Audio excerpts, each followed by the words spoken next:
नमस्कार मित्रांनो, अर्थसंवादच्या या 14व्या एपिसोडमध्ये मी स्वानंदेश बुद्धिसागर तुमचं पुन्हा एकदा स्वागत करतो. गेल्या एपिसोडपासून म्हणजे 13व्या एपिसोडपासून आपण डेरिव्हेटिव्हज वरती चर्चा करायला सुरुवात केली आणि मग आपण थोडक्यात त्यांची तोंडओळखही करून घेतली की फ्युचर्स काय असतात, ऑप्शन्स काय असतात. तर आता या एपिसोडमध्ये आपण थोडंसं डिटेलमध्ये फ्युचर्स आणि त्याच्यासाठी वापरले जाणारे काही परवलीचे शब्द म्हणजे जार्गन्स हे समजून घेण्याचा प्रयत्न करणार आहोत या एपिसोडमध्ये. आणि त्याच्यासाठी मी तुमच्याबरोबर पॉवर पॉइंट प्रेझेंटेशन शेअर करणारच आहे. पण त्यापूर्वी मी परत एकदा हे नमूद करतो की आपण आता बऱ्याचशा इंडिकेटर्सचा अभ्यास आपला ऑलरेडी झालेला आहे. म्हणजे आपण अगदी pivot point, moving averages, RSI divergence, Bollinger bands हे सर्व आपण आधीच्या एपिसोडमध्ये समजून घेण्याचा प्रयत्न केलेला आहे. तर जरूर ते व्हिडिओ पण जर तुम्ही आता नव्याने हा व्हिडिओ पहिल्यांदा बघत असाल तर आधीचे व्हिडिओ बघून तुम्हाला इंडिकेटर्स समजून घेण्याला मदत होईल. कारण जेव्हा आता मी एखाद्या स्टॉकचा अनालिसिसचा व्हिडिओ आपण जेव्हा अपलोड करू त्यावेळेला रेफरन्स सगळा त्या म्हणजे असं समजून घेतलेलं असेल की हे इंडिकेटर्स वगैरे तुम्हाला समजतायत. तर शक्यतो जमलं तर आधीचे एपिसोड्स बघून तुम्हाला हे इंडिकेटर्स चांगले समजून घेता येतील. म्हणजे आपण जो चार्टचा अनालिसिस करणार आहोत तोही तुम्हाला समजण्यास मदत होईल. तर आता मी तुमच्याबरोबर पॉवर पॉइंट प्रेझेंटेशन शेअर करतोय ज्याच्यामध्ये आपण फ्युचर्सची थोडीशी डिटेलमध्ये माहिती करून घेणार आहोत. तर काय असतात फ्युचर्स? आता मी थोडक्यात तुम्हाला थोडीशी ती माहिती सांगणार आहे आणि त्या डेफिनेशनच्या क्लिष्टतेमध्ये नको जायला. थोडंसं तुम्ही जेव्हा ना आपण ह्याच्यावरती काम करायला सुरुवात करतो ना तेव्हा या गोष्टी जास्त चांगल्या पद्धतीने समजून येतात. पण तरी पण आपण समजून घेऊया की फ्युचर्सची जी ट्रेडिंग असते ती एक्सचेंज मध्ये असते आणि प्रत्येक फ्युचरला एक अंडरलाईंग असेट असतो आणि म्हणजे जो अंडरलाईंग असेट असतो त्याची किंमत भविष्यामध्ये काय असेल ती आत्ताच ठरवून घेऊन तुम्हाला त्या तारखेला तो फ्युचर म्हणजे ती अंडरलाईंग त्या प्राइस त्या तर ती अंडरलाईंग तुम्ही त्या तारखेला त्या किमतीला विकत घेऊ शकता. प्रत्येक आता मी मगाशी म्हणलं तसं प्रत्येक अंडरलाईंग ला असोसिएटेड एक फ्युचर असू शकतो. म्हणजे कुठल्याही फ्युचरचं कॉन्ट्रॅक्ट असेल म्हणजे शेअर बाजारामध्ये स्टॉक्स असतात तर अंडरलाईंग असेट कुठल्याही कंपनीचा शेअर असेल म्हणजे एसबीआयचं जर फ्युचर असेल तर एसबीआयचा स्टॉक त्याचा अंडरलाईंग असू शकतं. नंतर कमोडिटी बाजारामध्ये समजा सिल्वरचा फ्युचर असेल तर अंडरलाईंग कमोडिटी सिल्वर असणार. त्याचप्रमाणे इंडेक्स फ्युचरमध्ये अंडरलाईंग इंडेक्स असतात कारण निफ्टी आहे, बँक निफ्टी आहे, या सगळ्यांचे फ्युचर्स आहेत तर त्यांचेही अंडरलाईंग असतात. तर ते बेसिक इंडेक्स जो असतो निफ्टी फ्युचरसाठी अंडरलाईंग निफ्टी असेल, बँक निफ्टी फ्युचरसाठी अंडरलाईंग बँक निफ्टी असेल. आता फ्युचर्समध्ये काही महत्वाचे शब्द वापरले जातात. पहिला कुठला शब्द आहे त्यातला म्हणजे परवलीचा शब्द किंवा जार्गन आहे. तर पहिलं काय तर स्पॉट प्राइस. स्पॉट प्राइस म्हणजे काय तर कुठलंही अंडरलाईंग म्हणजे आता अंडरलाईंग म्हणजे आता आपण या संपूर्ण एक्झाम्पल मध्ये आपण असं धरू की एसबीआय हे अंडरलाईंग आहे आणि एसबीआयचा फ्युचर आपण डिस्कस करतोय. तर स्पॉट प्राइस. तर स्पॉट प्राइस म्हणजे कॅश मार्केट. कॅश मार्केटमध्ये काय होतं तर इक्विटीमध्ये ट्रेडिंग होतं त्याच्यात. म्हणजे तुम्ही शेअर विकत घेऊ शकता किंवा तुम्ही शेअर सेल करू शकता. आणि अंडरलाईंग जी असते ती नेहमी कॅश मार्केट मधली असते. म्हणजे आपण आता या इथं उदाहरण म्हणून डिस्कस करताना आपण संपूर्ण या स्लाइडमध्ये आपण असं समजूया की एसबीआय ही अंडरलाईंग आहे म्हणजे एसबीआयची इक्विटी ही अंडरलाईंग आहे आणि आपण एसबीआयच्या फ्युचर्स बद्दल बोलतोय. ठीक आहे. तर फ्युचर प्राइस. तर फ्युचर प्राइस म्हणजे फ्युचरचं जे मार्केट असतं म्हणजे एक कॅश मार्केट असतं, दुसरं डेरिव्हेटिव्ह मार्केट असतं. तर कॅश मार्केटमध्ये जी अंडरलाईनची प्राइस असते ती प्राइस आणि फ्युचर मार्केट मधली प्राइस त्याच्या फ्युचरची प्राइस म्हणजे एसबीआयची इक्विटीची प्राइस आणि एसबीआयच्या फ्युचरची प्राइस यांच्यामध्ये फरक असतो. तर फ्युचर मार्केटमध्ये तो जो भाव असेल एसबीआयच्या फ्युचरचा जो भाव असेल त्याला फ्युचरची प्राइस म्हणायचं. आणि आता फ्युचरची प्राइस आणि स्पॉट प्राइस यांच्यामध्ये रिलेशन काय आहे तर future price he spot price plus cost of carrying असते. आता कसं आहे सगळ्यात पहिलं म्हणजे काय फ्युचर्स म्हणजे काय असतं की कॉन्ट्रॅक्ट असतात आणि या कॉन्ट्रॅक्टचा पिरियड असतो म्हणजे साधारणतः कुठल्याही याच्यामध्ये करंट मंथ, पुढचा महिना आणि त्याच्या पुढचा महिना असे 3 कॉन्ट्रॅक्ट चालू असतात. साधारणतः 30 दिवसाचा कॉन्ट्रॅक्ट असेल तर कॉस्ट ऑफ कॅरी काय असते, तर समजा तुम्हाला मार्केटमधनं कॅश काय प्राइसला तुम्हाला मिळते, कारण तुम्ही ऑनर कधी करायचंय कॉन्ट्रॅक्ट तुम्हाला 30 दिवसांनी ऑनर करायचंय किंवा 60 दिवसांनी ऑनर करायचंय किंवा 90 दिवसांनी ऑनर करायचंय. त्यामुळे त्या दिवसांकरता तुम्हाला काहीतरी पैसे लागतात, बरोबर आहे. तर त्या पैशाची किंमत किती, त्यामुळे ती इंटरेस्ट कॉस्ट किती, म्हणून त्याच्यामध्ये इंटरेस्ट कॉस्ट ऍड केलेली असते, त्याला कॉस्ट ऑफ कॅरी असं म्हणतात. म्हणजे एसबीआयचा शेअर जर समजा 400 रुपयाला असेल तर एसबीआयचं आता करंट मंथचं कॉन्ट्रॅक्ट जे साधारणतः एक 20-25 दिवसांनी त्याचा शेवटचा गुरुवार जो असेल आता जुलै मधला, तर त्या जुलै मधल्या शेवटच्या गुरुवारपर्यंत जेवढे दिवस उरलेले आहेत, साधारणतः आता आज आहे आपण 11 जुलैला बसतो, तर 11 जुलैवरती आहोत आपण, साधारणतः शेवटचा गुरुवार 29 जुलैला येईल. म्हणजे अजून एक साधारणतः 12 ते 15 दिवस आहेत त्या घटनेला, 17 दिवस आहेत. तर 17 दिवस ची कॉस्ट ऑफ कॅरी जी असेल ती साधारणतः एक रुपया, ₹1.25 काहीतरी असेल. म्हणून जर याची प्राइस समजा आज 420चा क्लोजिंग असेल तर एसबीआयच्या फ्युचरची प्राइस ही स्पॉट प्राइस म्हणजे एसबीआयच्या इक्विटी प्राइस ती जी 420 रुपये आहे आणि प्लस पुढच्या दिवसाची 17 दिवसांची साधारणतः कॉस्ट ऑफ कॅरी ती साधारणतः ₹1 असेल. तर मग एसबीआयचा फ्युचरची प्राइस 421 रुपये असेल. आता मी अजून त्या काही डिटेलिंग मध्ये जात नाही, कारण कधी कधी हे फ्युचर डिस्काउंटला सुद्धा असतात. ते डिमांड सप्लाय वरती ते ठरवू शकतं की फ्युचरची प्राइस कधी कधी इक्विटीच्या प्राइस पेक्षा कमी असू शकतं. पण आपण आता त्याच्यामध्ये नको जायला, आता आपण बेसिकली समजून घेऊ. मग फ्युचर प्राइस म्हणजे काय, तर फ्युचर प्राइस बरोबर spot price of the underline plus cost of carry. म्हणजे या उदाहरणामध्ये काय होईल की एसबीआयच्या इक्विटीची कॉस्ट प्लस 17 दिवसांसाठी लागणारे एसबीआयची कॉस्ट ऑफ कॅरिंग कॉस्ट, तर ती साधारणतः ₹1.25 असेल. इंटरेस्ट रेट साधारणतः आपण 6% 7% धरला तर ती साधारणतः ₹1 येऊ शकते. तर त्यामुळे तो 420चा एसबीआयचा इक्विटी फ्युचरमध्ये जेव्हा ट्रेड होते तेव्हा ती ₹421 ट्रेड होते, बरोबर आहे. आता ह्याच्यात एक सगळ्यात महत्वाची कन्सेप्ट काय आहे की जसजसे दिवस जवळ येत जातील, म्हणजे जसं आपण 11 जुलैवरनं 18 जुलैला जाऊ तसतशी ही कॉस्ट ऑफ कॅरी कमी होते आणि on the date of maturity ज्या भावाला इक्विटी असते त्याच भावाला फ्युचरची प्राइस असते.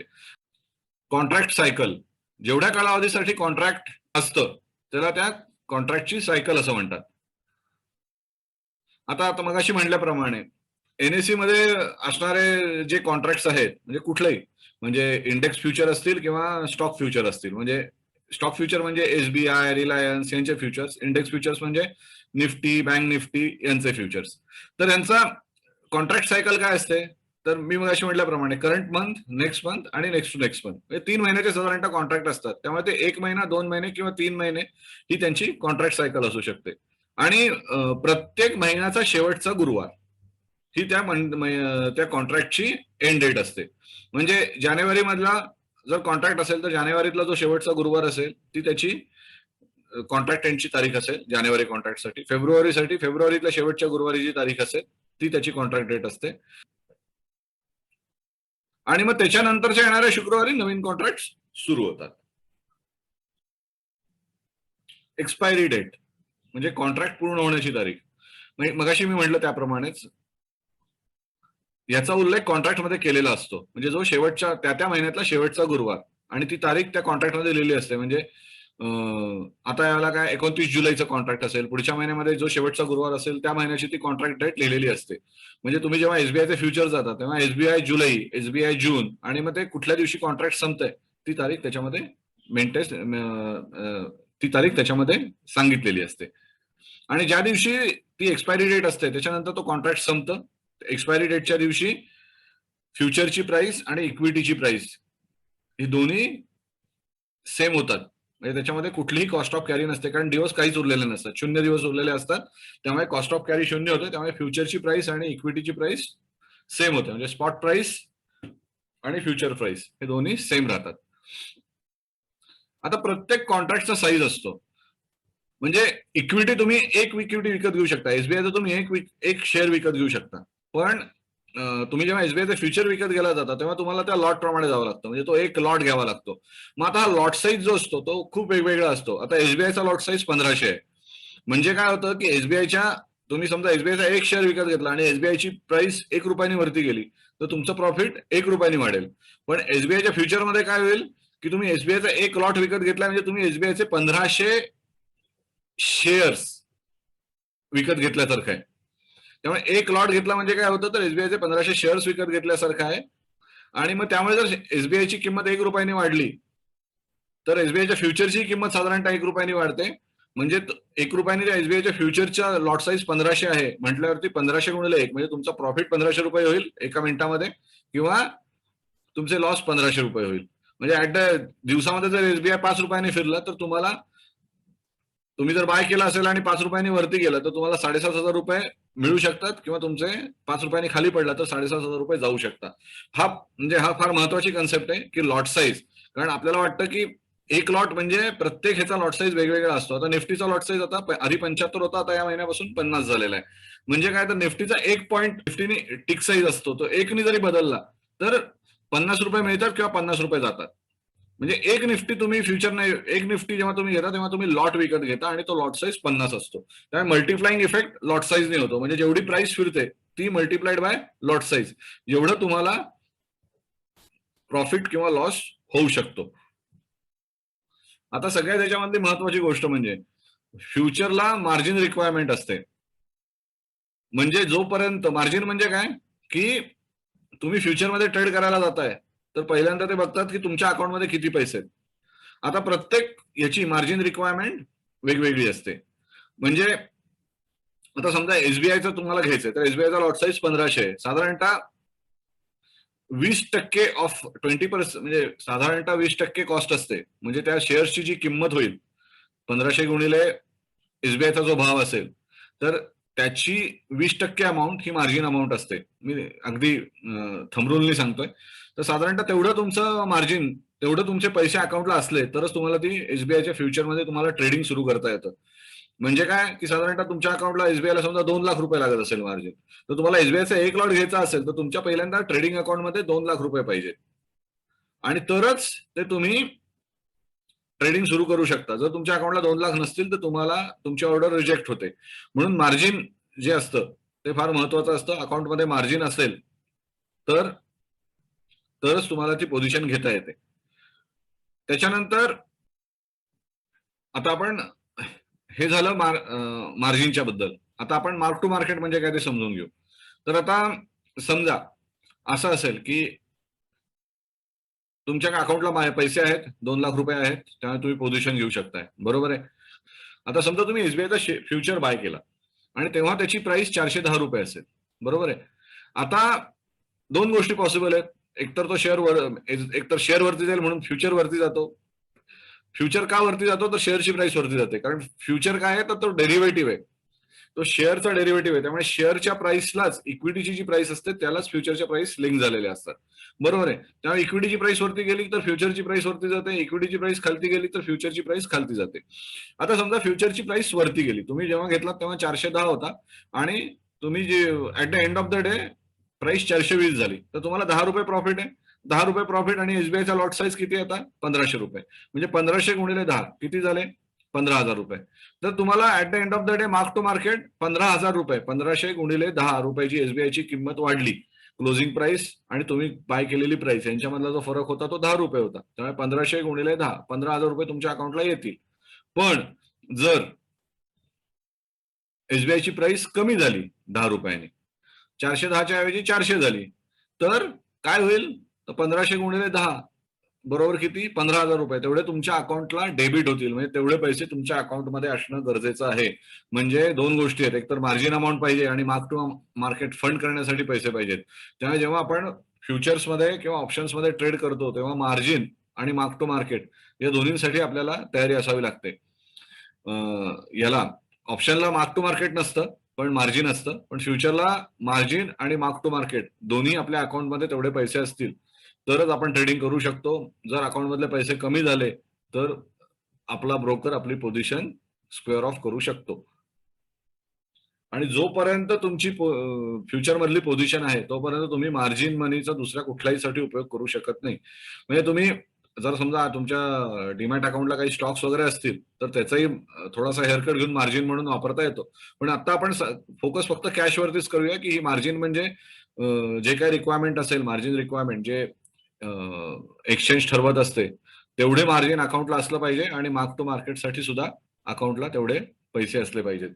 तर आता आपण जे बघितलं, फ्युचर समजून घेण्याचा जर प्रयत्न केला, तर तुम्हाला थोडंसं हे जास्त मला वाटतं की खूप क्लिष्ट आहे का? तर क्लिष्ट अजिबात नाहीये.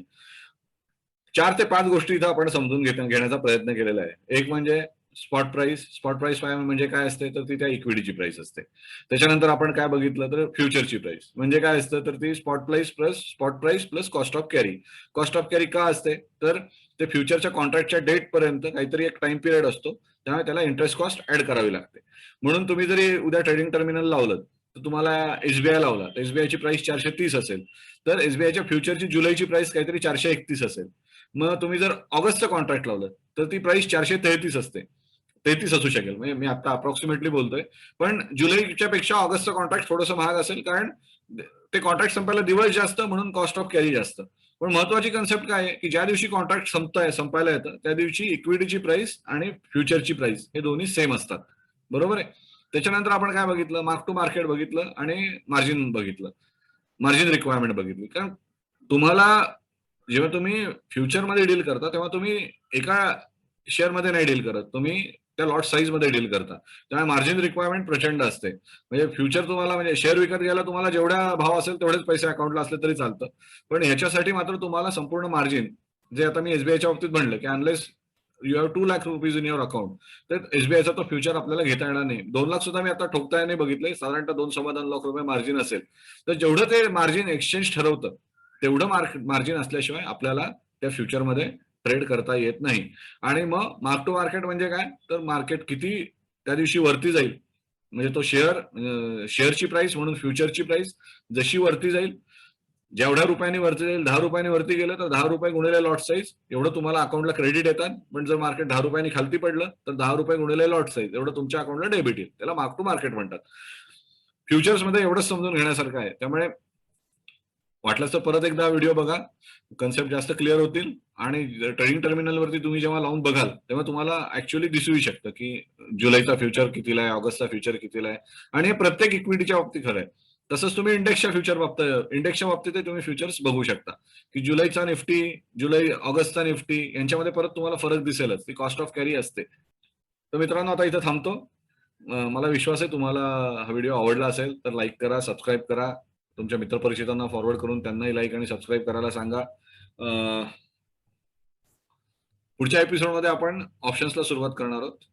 तर परत भेटूया. धन्यवाद.